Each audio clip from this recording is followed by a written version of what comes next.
सैया डेरा गइल देखी के खेलवना कैके बियाह हम तया गन गवना सैया डेरा गइल देखी के खेलवना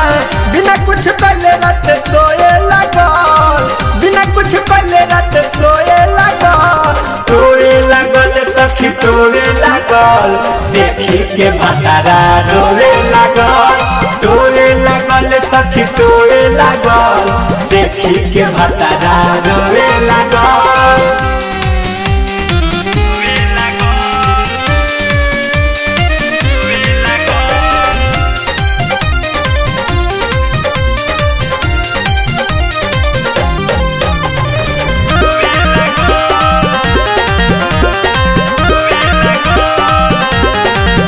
हम अपने से का करी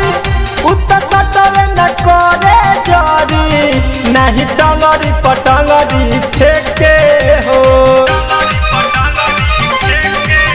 हम चूल्हा भइल बा घर हम खुटिए गइल कर नहीं तावा पर रोटी सेके हो भइल बियाह बाकी बुद्धि लड़काई के कैसे सुताई दी दूधा पियाई के दूसरा दुनिया में खोए लगा दूसरा दुनिया में खोए लगा टोए लगल सखी टोए लगल देखी के भतारा रोए लगल टोए लगल सखी टोए लगल देखी के भतारा रोए लगल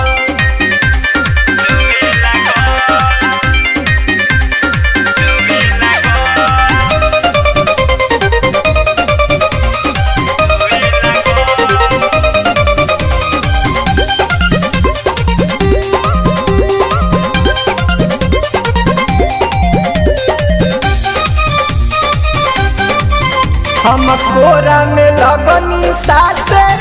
उतमाउग खानी हटे केहू मरले दाए कर मती हो कैसा नहीं मरदा मिलल आजुले न पलंग हिलल चोली देखते लागे जाती हो आवत याद सतरू धनिया के हो गइल हद पारे राजीव भतार के उहे से पानी छुए लगल उहे से पानी छुए लगल टोए लगल सखी टोए लगल देखी के भतारा रोए लगल टोए लगल सखी टोए लगल देखी के भतारा रोए लगल कैके बियाह हम तया गन गवना सैया डेरा गइल देखी के खेलवना बिना कुछ पहले रात सोए लगल बिना कुछ पहले रात सोए लगल टोए लगल सखी टोए लगल देखी के भतारा रोए लगल टोए लगल सखी टोए लगल देखी के भतारा रोए लगल।